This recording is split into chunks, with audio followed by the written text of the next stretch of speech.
टमाटर 40-50 से अब 120 मांग रहे हैं, अभी रमज़ान चढ़ा नहीं खैर से, तो ये सूरत हाल है। अब चढ़ जाएगा तो देखें क्या बनता है। सिर्फ मुसलमान है, नाम के मुसलमान है। जो काम मुसलमानों ने करने हैं वो यहूदी लोगों ने और दूसरे अंग्रेज लोगों ने अपनाए हुए हैं। हमारे हमसाए मुल्क भारत में 10 रुपए किलो टमाटर मिल रहे हैं और 20 रुपए किलो प्याज मिल रहे हैं। हम अपनी ट्रेड उनके साथ क्यों नहीं खोल लेते? वही मैं बात कर रहा हूँ ना, आपस की देखें दुनिया में उन्हीं ममालिक ने तरक्की की है जिनकी अपने हमसायों से लड़ाई नहीं है। हम भूख से मर रहे हैं और हम ये हर दफ़ा ये ईजाद करके सोचते हैं हमने ऐसा मिसाइल बनाया जैसे इंडिया के हम 10 करोड़ लोगों को मारेंगे। है तो वो काफर हैं, पर उनमें ऐसी चीजें नहीं है, वो ऐसा तमा ऐसी लालच नहीं है जैसी हमारे लोगों में। अफगानिस्तान में मजीद वो रेट कम 20 से 25,000 या 30,000 सैलरी पर काम करते हैं, वो कौन सी खजूर लेकर जाते हैं? वो फिर ज़्यादा यही है कि ये सील खजूर है, ये जो पाकिस्तानी खजूर है ये लेके जाते हैं।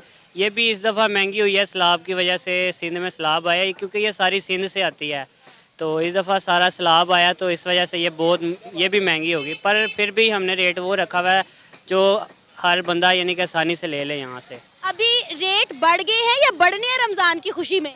ये रेट बड़े ही हुए हैं। हाँ जी, ये पहले क्या रेट था और अब क्या रेट हो गया? पिछले साल तो ये 200 रुपये किलो बिकती रही है, अब ये 100 रुपये 150 रुपये ऊपर बढ़ गया, 350-400 है। नहीं, ये जो डब्बा इन्होंने भाई ने दिखाया ना, मैं पिछले साल रमजान में मेरा ख्याल है 200 या 180 रुपये में खरीद के लेकर गई हूँ और अब 450 में, मतलब मेरे कानों को हाथ लग गया। इतना महंगा खजूर का सिर्फ आधा किलो का डब्बा, जिससे लोग जो है नॉर्मल रूटीन में रोज़ा खोलते हैं। रोज़ा खोलने के लिए जो एक खजूर आपको चाहिए अच्छी वाली, उसका जो आधा किलो का डब्बा है वो भाई 450 पे मिल रहा है। अच्छा, ये भलियाँ और इनके रेट भी बताइएगा पकौड़ियों के। ये बलियाँ हम बेच रहे हैं 90 रुपये पाव, 360 रुपये किलो है, 350 गाहक को दे देते हैं हम, 340 ऐसे दे देते हैं। और पहले क्या रेट था पिछले साल की अगर बात करें? पिछले साल 250 रेट था। मतलब ज़मीन आसमान का फ़र्क आ चुका है पिछले साल से अब तक। जी ऐसी है, अब क्या किया जाए, महंगाई के साथ साथ है ये ज़माना, जैसे दौर चल रहा है। पहले इमरान खान की हुकूमत थी, अब नवाज शरीफ की हुकूमत है, तो हम खुद यानी कि इसलिए परेशान है। तेल कहाँ से कहाँ चला गया है, डॉलर कहाँ से कहाँ चला गया है, इस तरह हर चीज़ महंगी हो गई है। एक चीज़ की भी बात नहीं करेंगे हम, हर चीज़ जो कहते हैं ना, खाने पीने की, लेने पहनने ओढ़ने की, सब चीज़ महंगी हो गई है। अच्छा, मैं इस वक्त ये नहीं जानती कि इंडिया में खजूर का क्या रेट है। वो लोग जो इस वक्त देख रहे हैं मुझे कमेंट में ज़रूर बताइएगा कि खजूर का इंडिया में क्या रेट है, ताकि हमें भी पता चले कि हमारे मुसलमान भाई जिस खजूर से हिंदुस्तान में रोज़ा खोल रहे हैं वहाँ पर खजूर का क्या रेट है। पाकिस्तान में हमने आपको उनके रेट दिखा दिए। आगे चलते हैं और मज़ीद लोगों से बात करते हैं। मुझे ये बताएं सर कि रमज़ान आने की खुशी में सब्जियों की कीमतों में हमने कितना इजाफा कर दिया है? बहुत ज़्यादा इजाफा हो गया जी। टमाटर 40-50 से अब 120 मांग रहे हैं, अभी रमज़ान चढ़ा नहीं खैर से, तो ये सूरत हाल है। अब चढ़ जाएगा तो देखें क्या बनता है।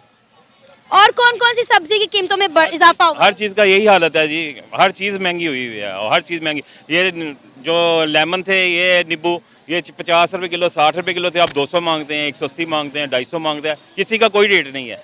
अभी मैंने खीरे पता किए हैं, कोई 40 मांग रहा है, कोई 80 मांग रहा है, कोई 60 मांग रहा है। कोई गिरफ्त नहीं है, कोई कुछ नहीं है, कोई बस जिसका जो दिल को मांगता है वो मांग लेता है। हर एक ने अपना रेट सेट किया। हाँ जी, हर एक ने अपना रेट। सर, आप क्या कहेंगे? रमज़ान एक ऐसा मुबारक महीना है जिसका हम बड़े पूरे साल इंतज़ार करते हैं, बड़े एहतराम से इस महीने को मनाते हैं, लेकिन जैसे ये महीना शुरू होता है हम जो है कीमतें यहाँ से यहाँ पे पहुँचा देते हैं। इसकी सबसे बड़ी जो रीज़न है ना इसकी, ये तो हम लोगों की अपनी जो है ना कुफ्ते खरीद भी है कि हम लोग पैसे थोड़े थोड़े इकट्ठे करके जब कोई दिन त्योहार ऐसे भी आता है तो हम एक यकदम मार्केट में निकलते हैं। जब मार्केट में निकलते हैं तो थोड़ी शॉर्टेज पैदा होती है, तो शॉर्टेज जब पैदा होगी तो रेट कम खुद ब खुद ही बढ़ जाएंगे। ये भी रीज़न है इसकी। और इसके बाद ये भी है कि हम नाम के मुसलमान हैं। सबसे बड़ी बात यह कि हम नाम के मुसलमान हैं, कलमे के मुसलमान हैं। हमको इंसाफ पे देख लो, हम सबसे पीछे होंगे। अगर 130 या 140 मुल्क होंगे ना इंसाफ करने पे, तो पहले नंबर पे यहूदी लोग आएंगे और दूसरे चाइनीज़ लोग आएंगे, कोरियन लोग आएंगे या जापानी आएंगे। हम लोग सबसे पीछे होंगे। सिर्फ मुसलमान है, नाम के मुसलमान है। जो काम मुसलमानों ने करने हैं वो यहूदी लोगों ने और दूसरे अंग्रेज लोगों ने अपनाए हुए हैं। बिल्कुल सही बात की है। ये रमज़ान का महीना या कोई भी त्यौहार आप ले लें, जब भी किसी मुल्क में आता है वो अपनी आवाम को रिलीफ देते हैं, चीज़ें सस्ती कर देते हैं, उनके लिए आसानियाँ पैदा करते हैं, लेकिन हम लोगों की मुश्किलात बढ़ा देते हैं। मतलब 450 रुपये का आधा किलो का खजूर का डब्बा मिल रहा है, जो पिछले साल हमने 180-200 रुपये में खरीदा था। आप ये सोचें कि जो आदमी 500, 700, 600 कमाएगा वो आधा किलो खजूर घर में ले जाएगा, बाकी चीज़ें कहाँ से लाएगा? सोचने वाली बात है ना। इस मुल्क में काम नहीं है, महंगाई बहुत ज़्यादा है, पूछता ही यहाँ पर कोई किसी को नहीं है, जो चाहे जो मर्जी ले ले, कोई पूछने वाला है ही नहीं है यहाँ। सर, अगर आपको प्याज जो है वो 280 की बजाय 20 रुपए किलो मिले, टमाटर आपको 120 की बजाय 10 रुपए किलो मिले तो कैसा लगेगा?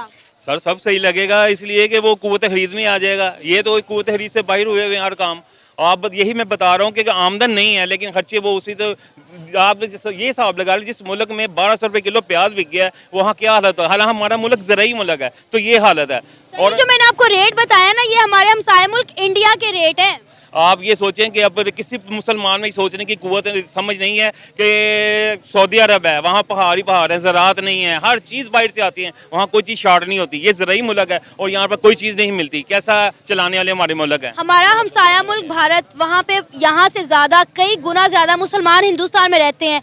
रमज़ान आने की खुशी में जिस भारत को हम दुश्मन मुल्क कहते हैं, बुरा भला कहते हैं, वो मुसलमानों के लिए रमज़ान बाजार लगाते हैं, चीज़ें सस्ती कर देते हैं, यहाँ तक कि बहुत सारी चीज़ें मुफ्त बांट देते हैं उनमें। और हम क्या करते हैं? आपको पता है वहाँ पर आबादी 140 करोड़ है और यहाँ पर 40 करोड़ भी नहीं है। वहाँ खाने वाले बेशुमार हैं, वहाँ चीज़ अवेलेबल है और यहाँ खाने वाले थोड़े से लोग हैं पर चीज़ अवेलेबल नहीं है। क्या आप चाहते हैं कि हमें इंडिया के साथ अपनी तजारत खोलनी चाहिए? बिल्कुल जी खोलनी चाहिए, खोलेंगे तो मिलेगा, वरना यहाँ पर तो टमाटर 500 रुपये किलो भी बिका हुआ है। जब इंडिया से टमाटर नहीं आ रहा था यहाँ पर 500 रुपये किलो बिका हुआ है। तो ज़ाहिर है अगर हम नहीं खोलेंगे तो यहाँ पर तो हम अफोर्ड ही नहीं कर सकते और इसलिए मजबूरी खोलना पड़ेगा हमारी ज़रूरियात। टमाटर प्याज तो अभी भी हम इंडिया का खा रहे हैं, लेकिन दुबई के रास्ते से मंगवा के डबल ड्यूटी देकर। आप ये देख लें कि अभी वो काफिर मुल्क है, अभी वो काफिर मुल्क है तो वो ये हिसाब किताब है। अगर वो मुसलमान हो तो क्या हालत हो, क्या सुकून हो यहाँ पर। ऑफर भी किया है उसने पहले पाकिस्तान को, जब ये शॉर्टेज हुई है ना सैलाब के दिनों में, उसने बोला है कि सबसे पहले जो है ना आपको प्याज जो है ना बॉर्डर पे 15 रुपये किलो देंगे, जो इंडिया के हिसाब से इधर पड़ जाएगा 25-30 रुपये किलो पड़ जाता, जो पहुँचते पहुँचते लोगों तक 50 रुपये किलो आ जाता। वो टमाटर उसने बोला था कि जो है ना 10 रुपये से 12 रुपये किलो देंगे हम। ये लोग ऐसे हैं कि अपने मकसद के लिए, अपने सियासी लोग हमारे ऐसे हैं ना, हमारी आर्मी भी ऐसी है, सारे लोग ही अपने फायदे के लिए देखते हैं, कोई किसी के लिए नहीं सोचता। अच्छा मुझे ये बताएं कि इंडिया और पाकिस्तान की हर चीज़ की कीमत में इतना ज़मीन आसमान का फ़र्क क्यों है? हालांकि वो लोग इतनी बड़ी आबादी को लेकर चल रहे हैं और